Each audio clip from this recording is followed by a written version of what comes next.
Boa noite a todos, sejam todos muito bem-vindos. Vamos que vamos com mais um Pode Constelar. E hoje, gente, estou aqui com uma querida que veio trazer informações poderosas. E você, gente, que tem uma história de vida, que está aí desacreditando da sua vida, fica até o final para você ouvir a história dessa querida, maravilhosa, Muriele Milani, que é uma pessoa assim que ela vai se apresentar, gente, porque ela tem tantas formações que ela vai falar como você se apresenta, querida. Bom, é um prazer enorme estar aqui. Meu. Tenho certeza que tem um propósito maior de nós estarmos reunidos, né? Então, Sim. Boa noite a todo mundo que está curtindo aí. E eu gosto de me apresentar como Muriele Milani, sou filha amada de Deus, sou mãe do Tiago, do Bruno e do Gabriel. Sou vó da Maitê. É vó, gente. E hoje eu estou corretora de imóveis, dou mentoria para corretores de imóveis, desenvolvo corretores. Aliás, eu gosto de desenvolver pessoas em todos os âmbitos, mas eu me apaixonei muito pelas vendas. Me encontrei nas vendas assim. E você atende online, você atende presencial, sim, você palestra? Sim. Eu atendo no 1 a 1, né? Desenvolvo os corretores, porque assim, o que me fez, eu venho do coaching, né? Eu sou formada pela Sociedade Brasileira de Coaching. Sim. E o que me fez migrar para a corretagem foi porque eu vi um vácuo, eu vi um gap muito grande. Me jogaram ali na corretagem, eu não sabia por onde começar. Aliás, o curso, ele não te dá essa base.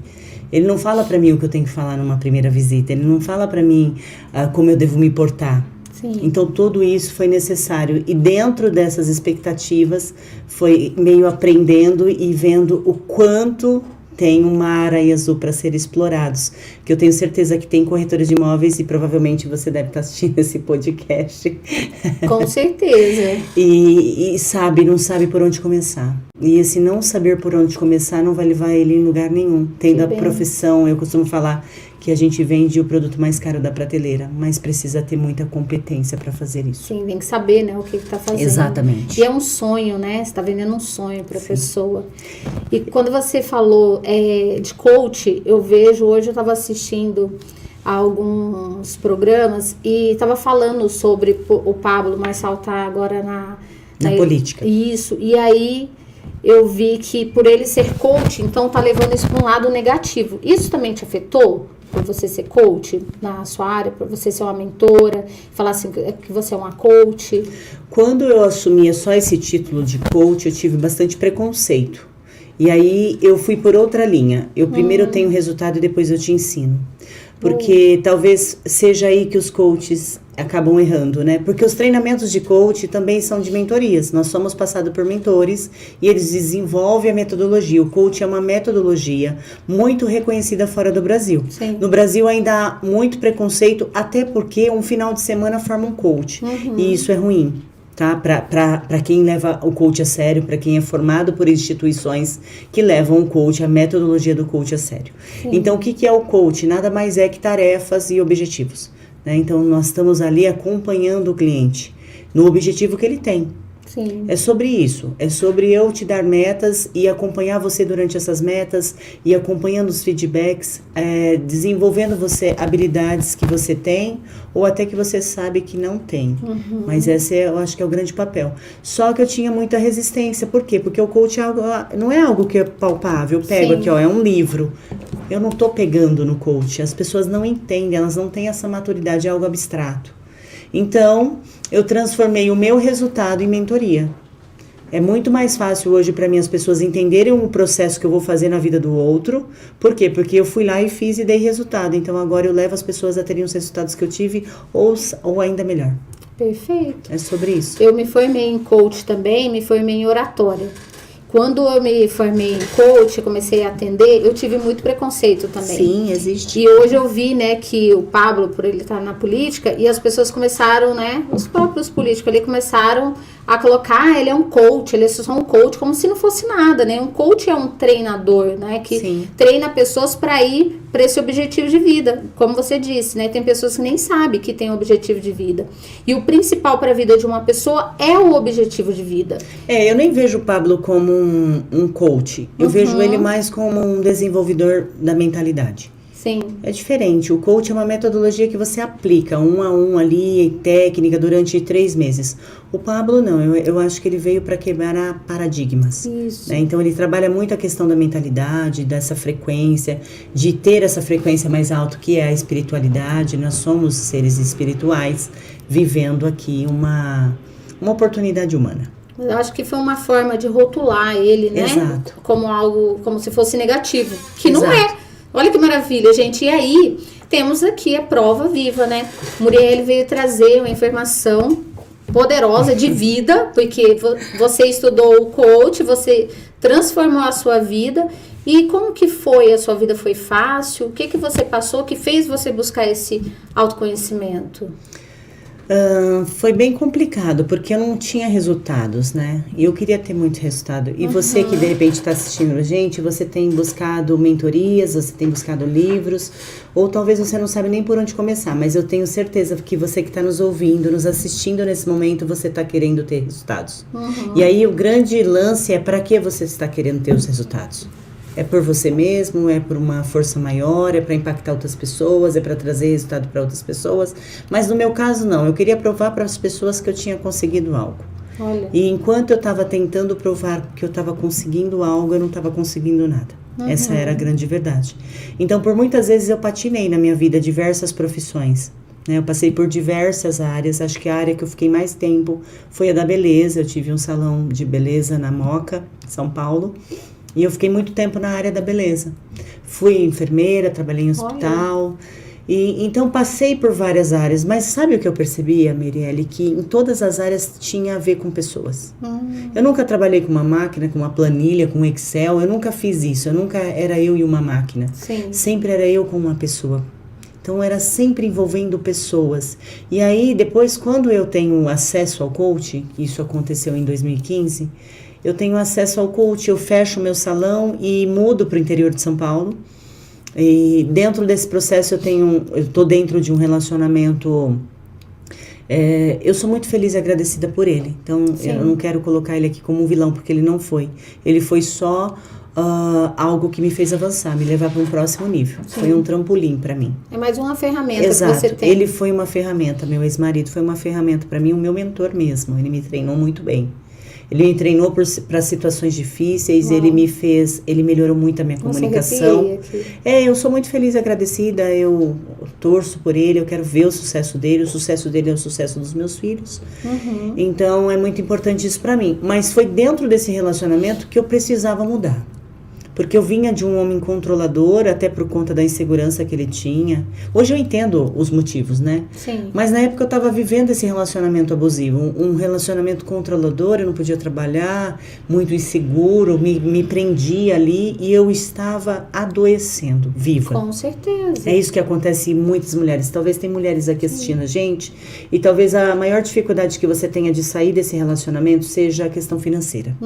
Porque essa dependência financeira e emocional deste homem abusivo é que faz com que você fique por muitos anos dentro dessa relação, a não ser que passe a vida inteira, porque tem mulheres que não conseguem se desvencilhar. Sim. Ela tá tão machucada, tão ferida, tão diminuída, e foi assim que aconteceu comigo.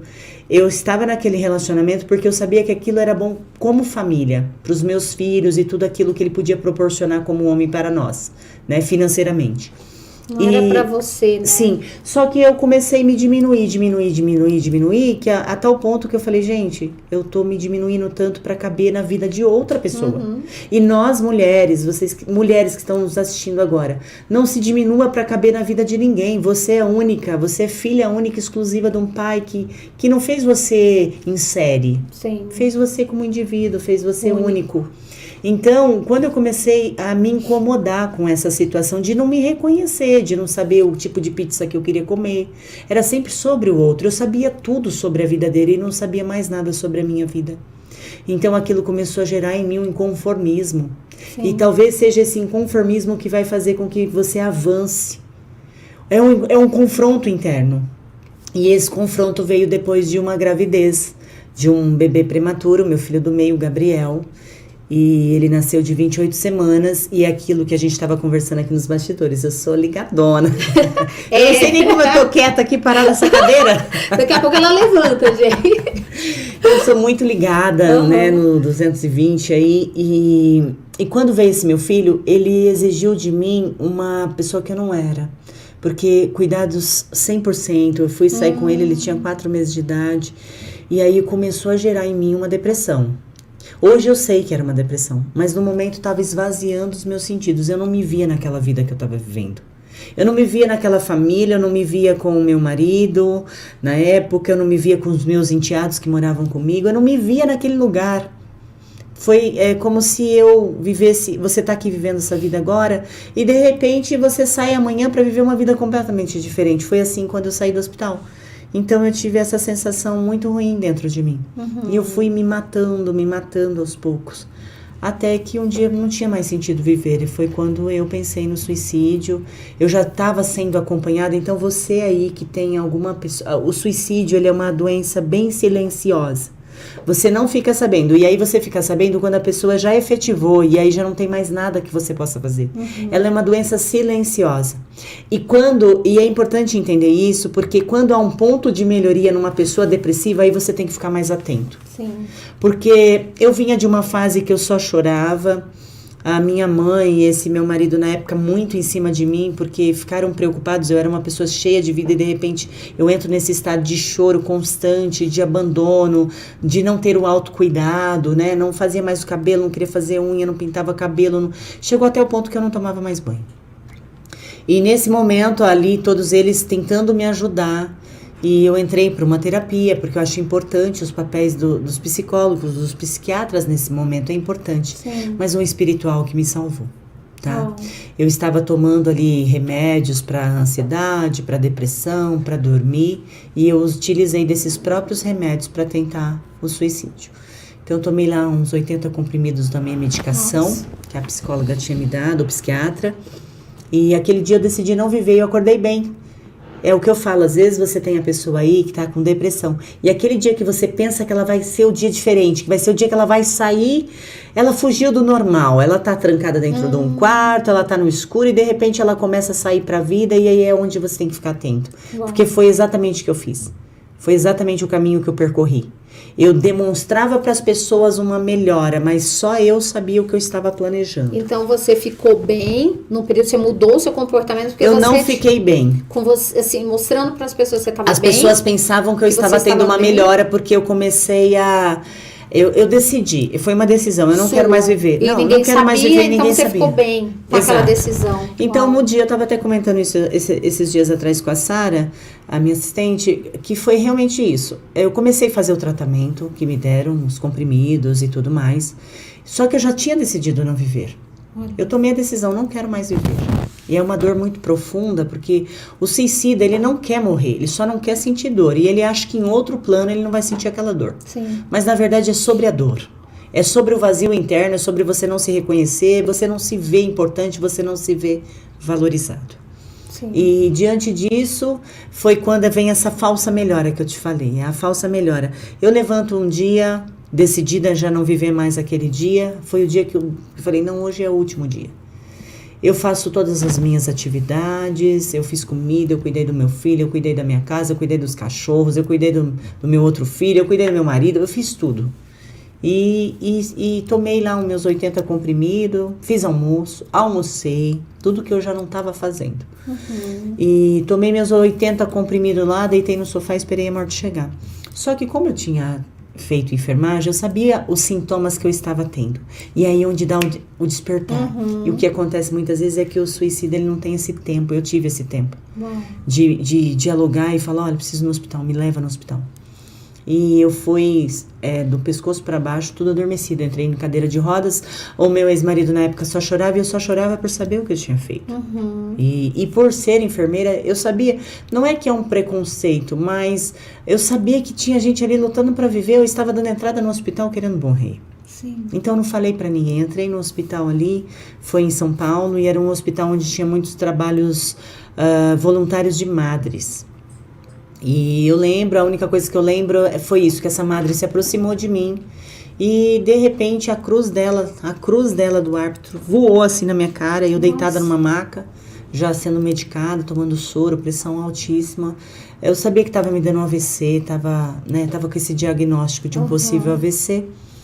E ela veio, aquela cruz caiu no meu rosto, eu tomo posse naquilo nas minhas mãos e faço um voto. Falei, olha, se o Senhor existe, se é real esse Deus, isso que é pregado, né? Isso que eu não conheço, eu só ouço falar de Deus.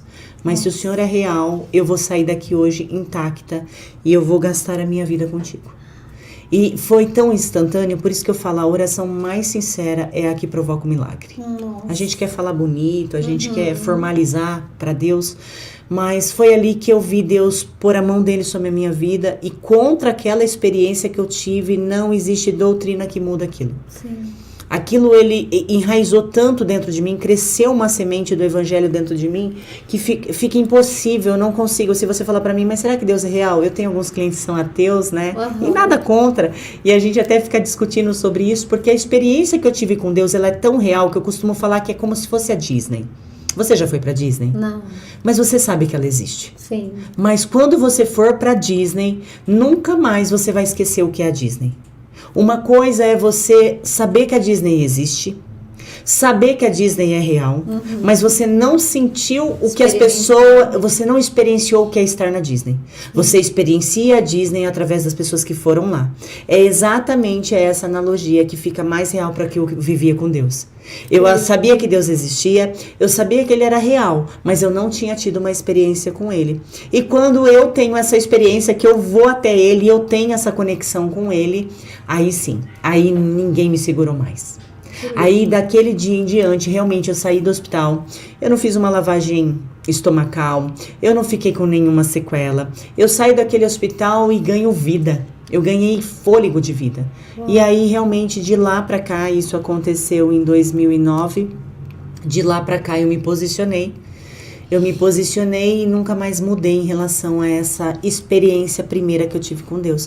E fui uma pessoa criada na igreja católica, era uma pessoa de dentro da igreja. Então, assim, eu era uma religiosa, mas eu não tinha uma experiência com Deus. Que lindo. Então isso foi transformador na minha vida. Foi a partir deste momento que eu desenvolvi todo o restante. Foi desse start, desse insight, dessa experiência com Deus que me faz estar aqui hoje conversando com você. Que bênção, gente. E eu falo bastante, viu? Que história linda, não? E eu tô impactada aqui ouvindo a sua história. E você falou vários sinais que você teve, que é isso que as pessoas precisam ficar atentos nos sinais. Você tinha os sinais, só que você não queria ver, né? Sim. E aí esses sinais vai vindo primeiro, né? Vem ali uma ansiedade, depois vem ali uma depressão, depois vem uma síndrome do pânico, depois vem pensamento suicida. Então vem várias... É um estágio. Vai São vindo... processos. Isso. Ninguém acorda e fala, vou me matar hoje. Não, amanheci, não existe, quero morrer. Quero morrer. A gente até fala isso, mas brincando. A gente sabe que não é assim. Mas é esse processo. Então, o processo era da ansiedade. Eu pensava muito no futuro. Eu estava só no futuro. Porque estava ruim aquele momento ali, então, né, o presente era ruim, o passado era muito ruim, né? Porque eu também tinha acabado de sair de um relacionamento de uma pessoa que era dependente química. E aí entro num relacionamento onde há muito abuso psicológico, emocional. E não é nem por culpa dele, é porque também quem é abusado, abusa. Sim. É aquilo que eu falei, né? Quem é curado, cura.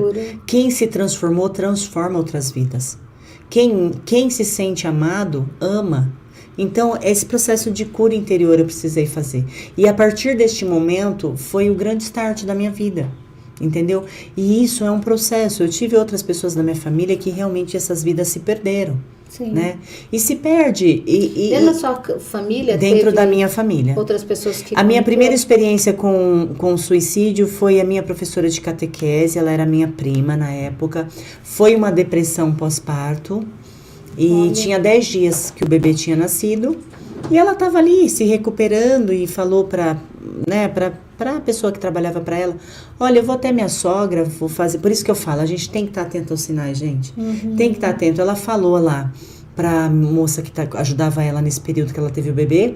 Ela falou, olha, eu vou até minha sogra, eu fiz uns bolinhos para ela e eu vou levar esses bolinhos na minha sogra. Você cuida do bebê para mim? Cuido do bebê. Ela pegou esses bolinhos, foi até o cemitério da cidade, que era no interior de São Paulo, colocou veneno de rato e comeu esses bolinhos e voltou para casa.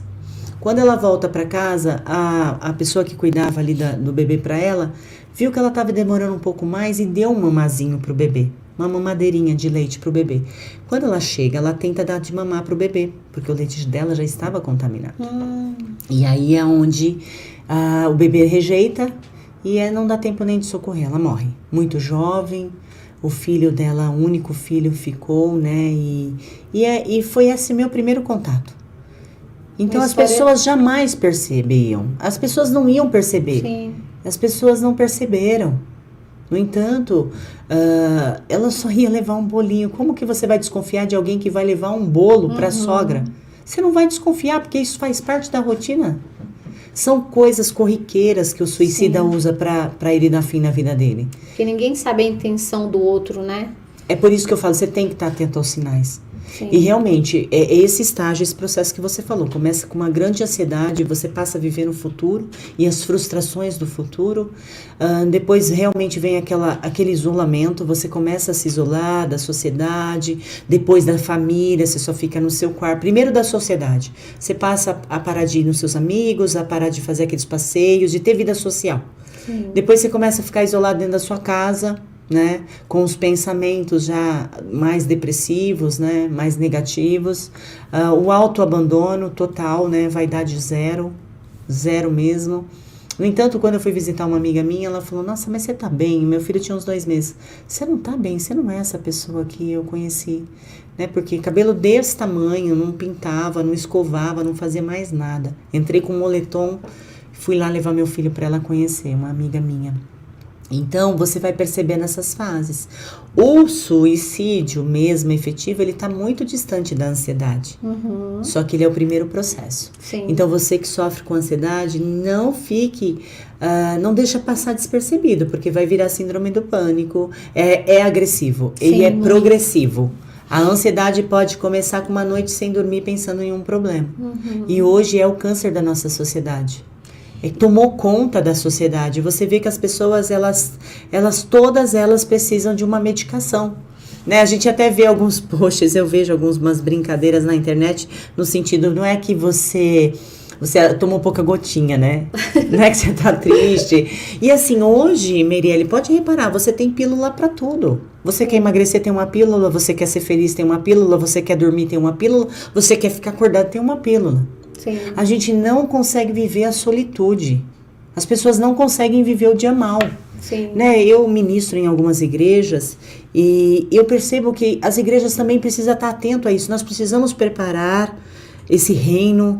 Nós precisamos preparar a fé das pessoas para uma fé racional. Sim. Porque você entra dentro de uma igreja, você fica com a sua emoção muito alta, os louvores, todo aquele contexto, aquela baixa luz, aquilo tudo faz você se conectar com o Pai. Mas superficialmente. Quando vem a luta, quando vem o dia mal, a pessoa não aguenta. Então nós precisamos treinar pessoas para valer. Nós precisamos treinar valentes. Pessoas que vão suportar o dia mal, porque você tem o seu dia mal. Eu ainda tenho dias maus na minha vida. Mas é o que eu vou fazer com o meu dia mal que vai fazer a diferença. Não é sobre o que eu faço nos meus dias bons. Não é sobre o que eu faço nos meus dias que eu tô de bem com a vida. É sobre o que eu vou fazer naquele dia que eu não quero fazer. Sim. É sobre o que eu vou fazer no meu dia mal que vai fazer e trazer resultado para mim. É fazer aquilo que ninguém quer fazer, levantar da cama no dia mal e continuar seguindo a vida. Isso é viver, né? Se falar assim, o que é viver? É isso, são os altos e baixos, como o batimento cardíaco. E falar uma coisa que você falou em relação à medicação, hoje, nos meus atendimentos, eu vejo muito sobre isso. Muitos pais que, eu falo até negligenciar os filhos e negligenciar a si mesmo. Como você precisou passar por um caos, né? Quase não está aqui para contar essa história. Sim. Você precisou passar por isso, sendo que as pessoas tivessem uma consciência, buscassem como? Em mentoria, em terapia, em ferramentas qualquer ferramenta, tem um monte de ferramenta, como você falou que tem as pílulas, tem um monte de ferramentas para poder ajudar a tirar essa pessoa daquele buraco, e quem vai fazer isso são pessoas, porque ninguém sai sozinho, né? Exato. A medicação, ela vai controlar os seus hormônios. A medicação, ela vai atuar no seu sistema nervoso, mas você tem uma alma. Sim. Você tem uma alma, não existe remédio para alma. Não existe remédio para dor na alma, a não ser espiritualidade. Não existe. Você tem que caminhar junto com a medicação, tem que caminhar. Não tô pedindo para você que toma remédio parar de tomar seu remédio, não é sobre isso. É sobre você avançar nas 3 esferas. Sim. Corpo, cuidar do seu corpo, do seu templo. Porque você cuidando do seu físico, você vai gerar dopamina, endorfina. E isso tudo vai ajudar você a sair daquele estado. Mas eu não tinha essa consciência, tá? Sim. Na época eu não tinha essa consciência. Eu vou falar pra você que tá nos assistindo, nunca chegue pra uma pessoa que ela tá passando um processo de depressão e fale assim pra ela: você não tem motivos, olha a sua vida. Olha, você tem essa casa, você tem esse carro, você olha que vida maravilhosa que você tem, você é bonita, você é nova, você é inteligente. Isso não me ajudava em nada. Não ajuda mesmo. E o outro comportamento que não me ajudava em nada era achar que aquilo era uma frescura minha, e não era. Eu sabia que não era uma frescura minha, mas a gente não consegue expressar nossos sentimentos na totalidade. Nem eu estava entendendo o que estava acontecendo dentro de mim. Então, a importância de você que está passando por isso, pedir ajuda. Sim. Peça ajuda, procure alguém que você possa confiar. Confiar de você falar assim, ó, eu tô pensando em me matar hoje, nesse nível. De que essa pessoa ela vai te ajudar nesse processo.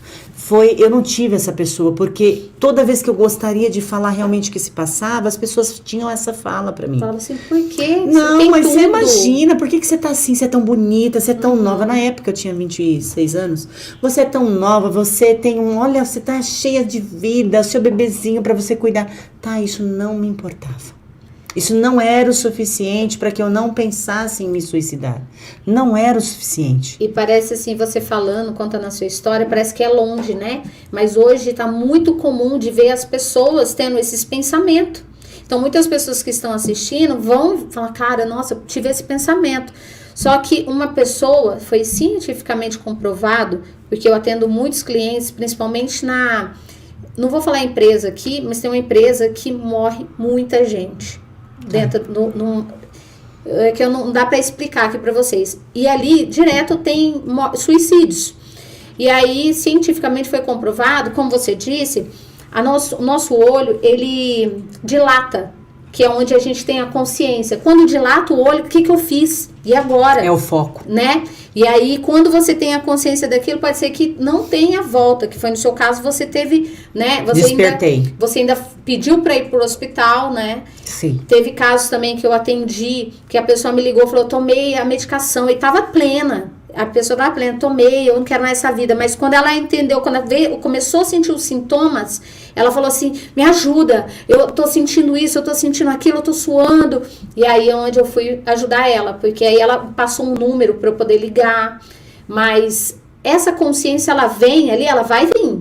Só que muitas às vezes pessoas... não vai dar tempo, é o que você fala. Exato, tem pessoas, por exemplo, se ela vai dar um tiro, na hora que ela aperta, dá a consciência, mas já era, acabou. Então, e depois... Se a gente falar de espiritualidade, para onde que vai essa alma, né?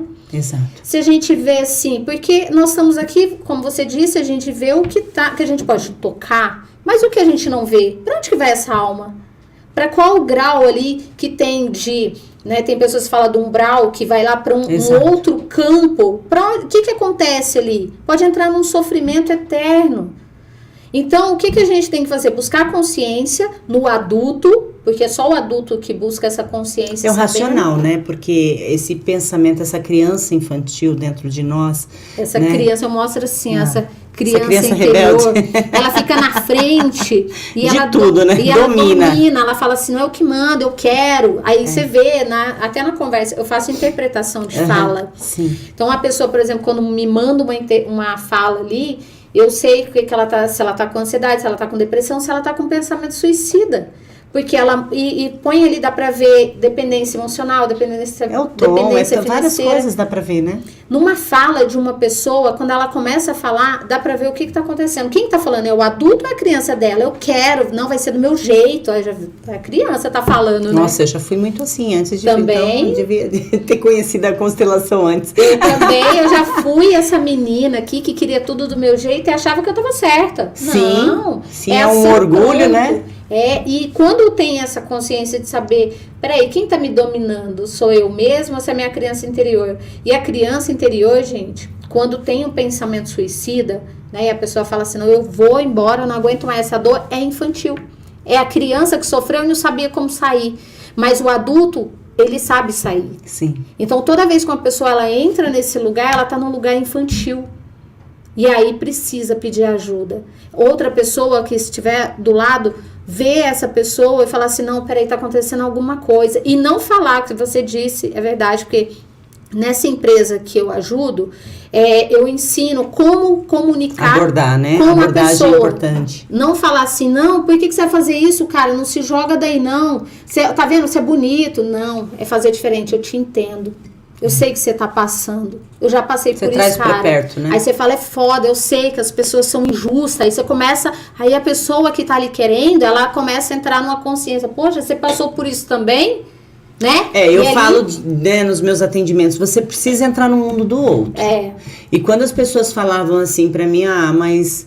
Você não precisa, né? Você é tão bonita, por que você tá assim? Vai se arrumar, não vai fazer uma viagem, vai estudar, sabe? Não era sobre isso, não era nada disso, entendeu? Então, é exatamente essa fala, essa abordagem, ela precisa ser muito intencional. Sim. Né? E assim, como eu tive vários casos na minha família, né?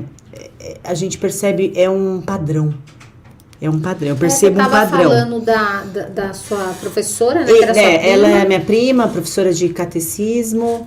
Depois eu tive uma tia minha que também tomou veneno de rato, mas essa deu tempo de socorrer. Eu tive um primo meu que falou pra vovó, faz um bolo pra mim. Ó, pra você perceber, é o que eu falo, é o padrão, existe um padrão. Sim. Né? Quando chega nesse ponto de suicídio, sim, existe esse padrão. E ele fala assim, ele tem, se eu não me engano, ele tinha 18 anos... E ele fala, vó, faz um bolo pra mim. E a vó faz, a hora que estiver pronto, a senhora me chama. E ele, enquanto a avó foi preparar o bolo, ele pegou um cinto, ele colocou no pescoço, amarrou na porta do quarto. E aí a avó, quando chega pra chamar ele pra comer o bolo, ele já tava caído, morto. Meu Deus. Então você entende como é um padrão? Tem uma energia ali de... É uma opressão na mentalidade, entendeu? É as emoções, oscilando a todo instante, né? Porque é euforia, depressão, e depois entra nesse estado de que a tua mente começa a produzir os pensamentos para levar você à ação. Então assim, pensamentos precisam ser vigiados. Sim. As pessoas não acreditam no poder do pensamento positivo. Existem várias pessoas que elas são descrentes sobre essa frequência de pensar otimismo. Só que eu vou te falar, dentro do pensamento, os meus pensamentos, foi uma cadeia de pensamentos. Então começa aquele pensamento assim, ninguém me ama, eu não vou fazer falta no mundo, porque eram esses os pensamentos que eu vinha. Os meus filhos vão ficar bem, a minha família vai ficar bem. Então começa a trabalhar o pensamento. E assim, o pensamento vira ação, não tem como. Todo pensamento, vigia o que você pensa, porque todo pensamento se transforma em ação, é só uma questão de tempo. Sim, se a pessoa ela alimentar aquele pensamento, né, exato, que vem, ele vai crescer e vai dominar. Exato. Então que a gente pegue um pensamento positivo, um pensamento bom, que também você alimenta aquele pensamento que vai crescer. Sim. São escolhas, né, mas uma pessoa... que ela tá no infantil, que ela tá ali achando que ela é vítima de tudo, que ela é vítima do governo, que ela é vítima da sociedade, a gente conhece bastante vítimas. Vítimas é o que mais tem. A gente, na fala, a vítima, né? Ela realça quem ela é, né? Sim, isso é ruim porque ela não prospera em nenhuma área, né? E quando essa pessoa, ela tá nesse infantil, por exemplo, nos seus atendimentos, quando você percebe, você tem ali um norte, um caminho, um passo a passo que você direciona a pessoa para ela acordar? Eu sou muito dura com os meus trainees. Não parece, não. A minha assistente está aqui. Ela tá assim, minha assistente está aqui falando, eu sou muito dura. Porque não é de tapinha nas costas que você vai crescer. Exato. Não é.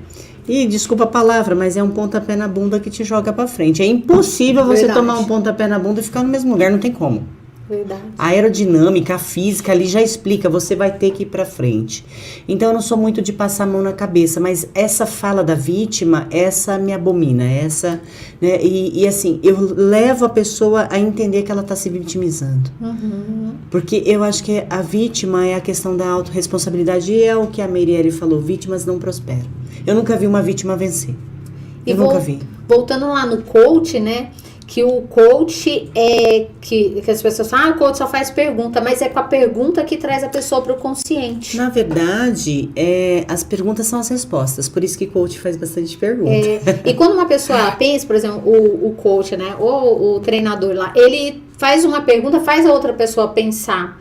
Quando ele faz a outra pessoa pensar, faz ela evoluir, ela crescer. Então, ela sai de um lugar infantil para um lugar adulto. Racional, onde ela fala assim, agora eu sei o que fazer. E a resposta está dentro de cada um, como você disse também, lá no começo. Que, né, você é filha amada e você sabe quem você é. Você é filha única. Hoje, né? Hoje eu sei disso. Hoje você sabe. E hoje você ajuda outras pessoas. Hoje né? eu falo Direciona. que direciono muito nessa questão da paternidade. Né? A questão da paternidade, se você não sabe de onde você veio, você não vai saber para onde você vai, você não vai conhecer suas habilidades, você não conhece suas fraquezas, os teus pontos de melhoria. Uau. Então, se conhecer, o autoconhecimento ele é profundo.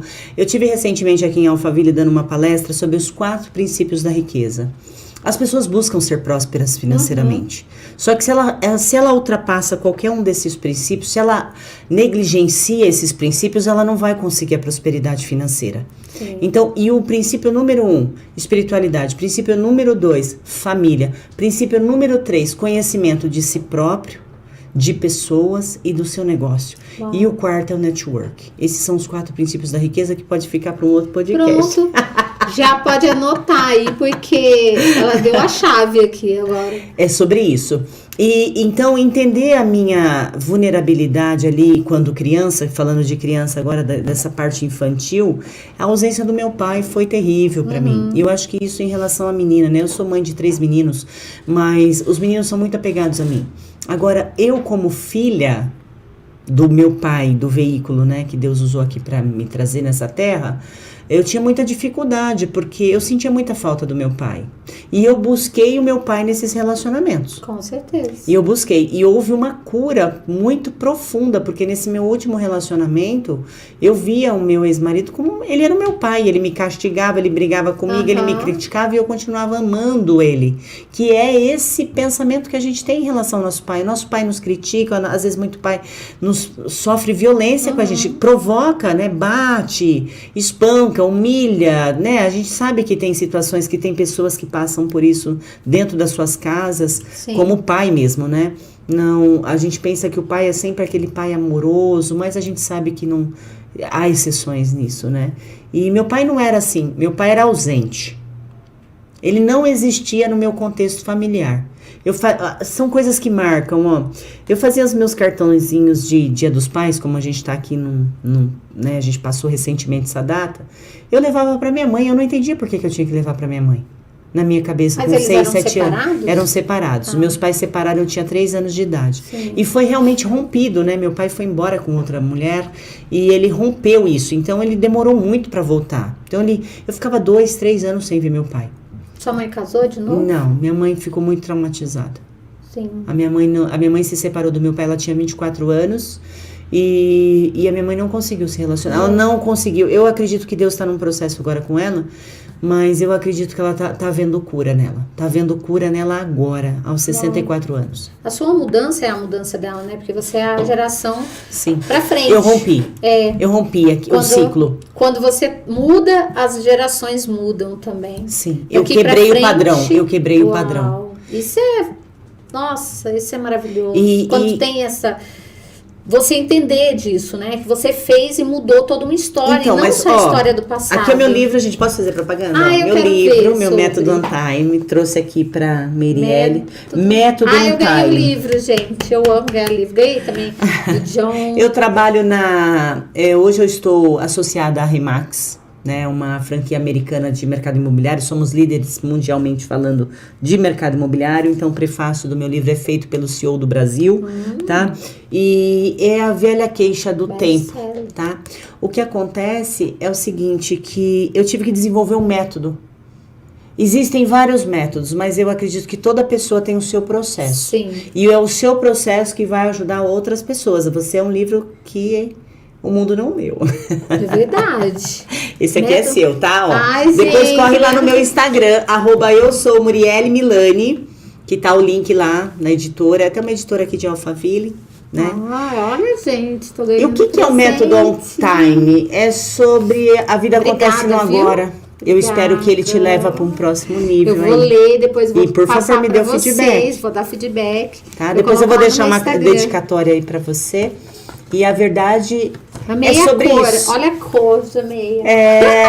Tem tudo a ver, né? Tudo a ver Psicologia, né? com o Pô de Costelar, né? Aham. Amei, obrigada, viu? Deus abençoe. Vou Amém, ler. amém. Eu espero que te leve para um próximo Com nível. certeza. E o método On Time foi a minha vivência nesse processo de autoconhecimento. Eu fui pegando uma técnica aqui, uma técnica ali, fui desenvolvendo o método On Time. Antes dele ser livro, ele é um curso na Hotmart. Então eu tenho ele lá. E o que é o método On Time? Não é de mais tempo que você precisa.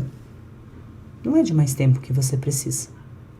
Então o método On Time vem ensinar esse tempo. Por que On Time? Porque é o agora.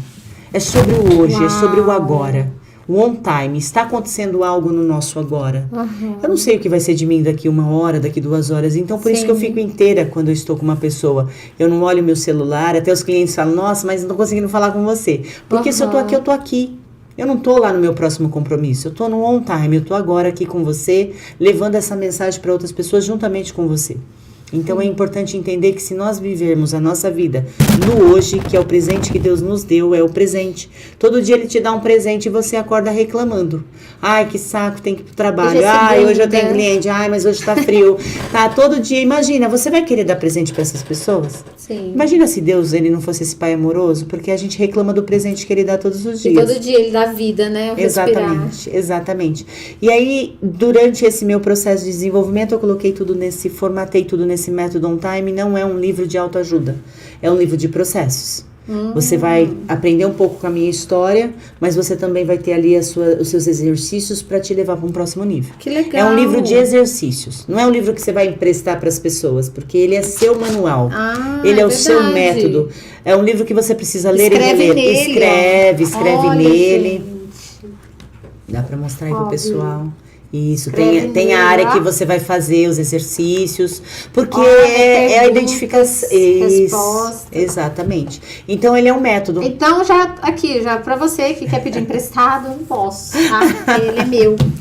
Eu espero que ele te leve para outros lugares. E quando você estava falando do coach, por que eu quis falar do método On Time? Porque as respostas estão dentro de nós. Sim. As chaves estão todas dentro de mim. Então, a cada processo de desenvolvimento, você vai destravando uma chave. Não dá para resolver. Às vezes você tá aí tentando resolver tudo de uma vez, ou vim aqui falar que a constelação vai te ajudar. Não, ela vai te ajudar num processo. E aí você vai replicar esse processo em outras áreas da sua vida. Sim. É sobre isso. Eu não consigo arrumar todas as áreas da minha vida ao mesmo tempo. Mas eu preciso olhar para aquela área que, se ela estiver bem, se ela estiver 100%, ela vai impactar todas as outras áreas da minha vida. E foi isso que eu fiz com a minha vida quando eu saí do suicídio. Eu comecei a olhar só para minha área espiritual. Por isso que ele é o primeiro princípio da riqueza. Eu começo a olhar primeiro para o meu lado espiritual, entendendo a minha paternidade, que não era sobre o meu pai, mas era sobre o meu pai eterno. O meu pai. E eu sei que eu volto para a casa do meu pai. Eu vou morrer e vou voltar para a casa do meu pai. Sim. Ele me criou. Ele sabe o que eu tenho que melhorar. Ele sabe o que eu sou boa. Ele sabe o que eu sou ótima, excelente. Então, quando você começa a ter esse contato com o seu pai, lá, o pai eterno, o nosso pai, o seu criador. Às vezes a gente consulta outras pessoas e nada errado, nada contra fazer isso. Mas consulte quem te criou. Consulta quem tem o seu manual único e exclusivo. Que está dentro, né? É o que está dentro. Deus está dentro de nós. E as respostas vão vir dentro de você. De repente você está aí na sua casa assistindo aí o podcast aqui, o Pode Costelar, né, com a Meirelle. E você vai entender o seguinte, a solução desse problema está dentro de você. Você só precisa acessar. Uau. É sobre acessar. De repente a constelação familiar vai fazer você acessar uma parte disso. E depois você vai replicar isso em outras áreas da vida da pessoa. Às vezes as pessoas querem grandes mudanças. E grandes mudanças pra gente que trabalha com desenvolvimento pessoal, ela vai acontecer assim, começa como um iceberg. As pessoas vão ver só aquela pontinha, mas quando existe uma estrutura toda formada do lado de dentro. Então existe o seu mundo interior que você precisa corrigir.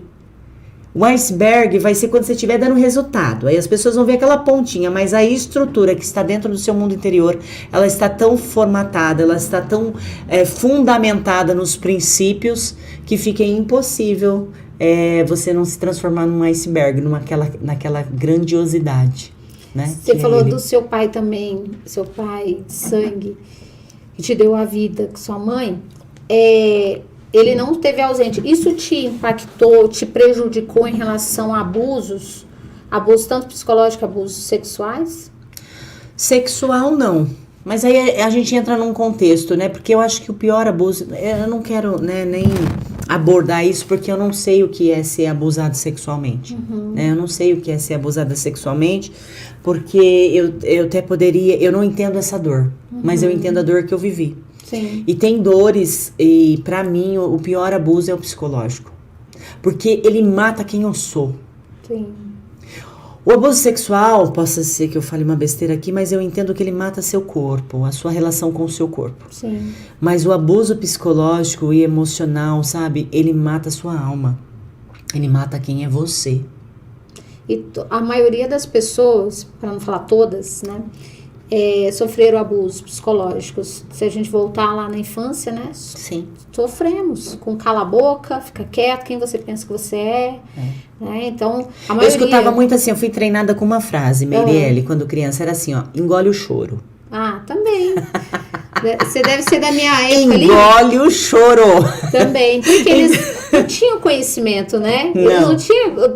Pra quem perguntar como educar um filho, então engole o choro, cala a boca, fica quieto, quem manda que sou eu. Exatamente. Era essas frases. Exatamente. Se você chorar, você vai apanhar mais. Era Exatamente. assim. E hoje eu vejo que muitas pessoas que vêm, né, pra terapia. E até na minha própria história eu sofri abusos, abuso tanto psicológico, abusos sexuais e o estupro. Então, assim, eu sofri várias situações que eu também tive que buscar dentro de mim algo e falar assim, não, peraí, eu tenho que sair desse lugar. E foi no momento que eu não conseguia respirar mais. Eu acredito... Hoje você que está assistindo aqui, que não precisa chegar nesse lugar, né? A gente está aqui para que você não chegue nesse lugar. Exato. É sobre isso. Pedir ajuda, ouvir, por exemplo, o podcast e falar assim... inclusive o podcast, gente, o Pode Constelar está no Spotify agora. Olha que legal. Então você que onde você estiver dirigindo, olha lá, coloca lá no seu carro para você ouvir uma história real de transformação, de superação, como da Murielle que traz aqui. Eu até assim te agradeço demais por você expor, né, sua vida, de colocar aqui, de falar sobre isso que é muito pesado, não é fácil. Na hora que você estava falando, eu estava toda arrepiada. Mas eu tô curada. Então, por isso que eu consigo falar. Eu não sinto dor. Isso é eu não ótimo. sinto dor na minha alma de contar minha história. Pelo contrário, eu quero muito contar minha história onde eu passar, né? Lembra que eu falei que eu ia gastar minha vida com Jesus? Verdade. E gastar a vida com Jesus é gastar com outras pessoas. Tem gente que está nos assistindo e ele simplesmente está ali sem saber por onde começar. Então, ouvir esse podcast com certeza pode ser o início da sua nova vida. O primeiro dia da sua vida nova aí. E quando você fala, né, do suicídio, e agora aqui no mês de setembro, que é um mês que aborda muito sobre isso, é você pegar esse vídeo, gente, e repassa. Pulverize, gente, pulverize. Começa a divulgar para outras pessoas, porque isso tá muito comum. O que acontece é que a pessoa, por mais depressão que ela tenha, ela tá ali perto de um celular. Ela tá trancada num quarto, ela vai no banheiro, ela leva o celular. As pessoas estão conectadas. E de repente essa mensagem depende de você aí. Às vezes você tem um amigo, um primo, um irmão, uma irmã, e ela não vai se abrir com você. Mas quando ela passa a escutar alguém que vivenciou, que sente o que ela sente, e ela fala, nossa, é possível sair desse lugar. Olha essa mulher aqui. É possível. É isso que eu tô sentindo. Porque ela vai se identificar. Ela vai se identificar. Recentemente eu tive um primo que ele estava numa situação dessa, com pensamentos suicidas. E eu só liguei pra ele e não falei mais nada. Eu só contei minha história pra ele. Eu não perguntei o que ele sentia, o que ele estava sentindo, eu só contei tudo que eu contei aqui pra vocês. Sim. E passou pelo menos umas 2, 3 horas depois da nossa conversa ali, eu fiquei uns 40 minutos com ele, foi um podcast com ele, contando tudo que tinha acontecido e como eu me sentia e que eu entendia tudo aquilo que ele estava sentindo. Ele veio e falou, olha, você foi muito inspirada por Deus, porque eu já estava planejando tirar a minha vida. Olha. Então, é sobre isso. Leve esse podcast. Gente, a gente não tá aqui para reconhecimento humano, a gente não tá aqui por nós, mas nós estamos aqui tentando salvar vidas e que você aí tem acesso a vidas que nós não vamos ter. Verdade. E depende não só de nós que estamos dispostas a estar aqui contando as nossas histórias, mas vocês que estão escutando e conhecem pessoas que precisam ouvir isso. Leve a mensagem, pulverize a mensagem, porque a gente pode salvar mais e mais pessoas. A minha meta é sempre levar mais gente pro reino. Que bênção, já que é um presente, sabe, receber você aqui. Muito obrigada, eu agradeço a minha oportunidade. A sua história também me impactou, porque você estava falando, eu não conhecia a sua história, né? Mas o Pode Constelar, ele sempre está trazendo pessoas com histórias reais e de superação. Você superou várias coisas, né, da sua vida, várias fases. E hoje você está aí transbordando como mentora. Então, precisa, né? Eu quero te agradecer. Quero agradecer pelo livro, esse presente. Eu também tenho um presente para você, né, Billy? Traz aí um Olha, eu mimo. nem imaginava que eu ia ganhar um mimo presente. do Pode Cancelar, para você lembrar, você falar assim, nossa, eu estive lá, aqui tomando meu eu vou ficar muito mais feliz. Obrigada. Se você que escuta aí o Pode Constelar e levar essa mensagem adiante. Aqui é sobre mimo isso. Pra você. Muito obrigada. Olha, Sara, nossa caneca. Eu tô com a minha assistente aqui, gente. A gente precisa de pessoas. É verdade. Muito obrigada, meu amor, por essa oportunidade e por você ter esse olhar de gastar o seu tempo aí em ouvir histórias que vai impactar outras vidas. É sobre isso. Eu tô aqui também numa missão, sabe? Vou fazer 3 anos aqui em Alphaville numa missão de levar histórias reais, como a sua, de várias outras pessoas. Nós estamos aí chegando quase 100 histórias. Olha, já que bacana. De histórias reais. E uma a mais assim que você fala, meu Deus, olha, tem pessoas que me chamam e falam assim, Meire, olha a história da Muriele, nossa, ela me ajudou demais, nossa, como que aquela mulher forte. Você está sendo veículo, canal de bênção na vida dessas pessoas. Isso que me inspira. É isso que vai quando fazer. A pessoa fala comigo... No dia mal você vai lembrar dessas pessoas. Exatamente, porque, como você disse no começo, tem dia que eu falo assim, ai gente, eu vou ter que fazer, vou ter que ir lá, vou ter que gravar. Não que eu gosto, tá? Mas a gente sabe que tem desgaste. Mas tem dia que fala assim, essa semana eu não queria, semana eu queria fazer alguma coisa. Um exemplo. E aí, quando veio um depoimento desse, eu vejo alguém falando alguma coisa, eu falo assim, né, eu vou continuar. E cada vez eu fico mais forte, sabe? No meu propósito, na minha missão. Porque não é sobre você, é sobre as vidas que vão ser impactadas através de você. Deus precisa usar alguém. Ele não está aqui, ele está através de você. Eu costumo falar que nós somos imparáveis. E por que nós somos imparáveis? E você que está nos escutando, você é um imparável. Porque o Espírito Santo de Deus se move dentro de nós. Então nós temos que ser imparáveis. Vai ter dia de cansaço, vai ter dia de desânimo, mas lembra que você está se movimentando por algo muito maior do que o teu cansaço. Verdade. Muito maior do que o teu próprio corpo. Então, avante. Gente, muito obrigado, boa noite a todos, divulga sim muito esse episódio, foi maravilhoso, obrigada por você meu estar amor, aqui, tá? gratidão, com a sua história gratidão, linda. Conte comigo. Deus abençoe a todos Amém. vocês, um grande beijo e até. Obrigada, viu? Obrigada.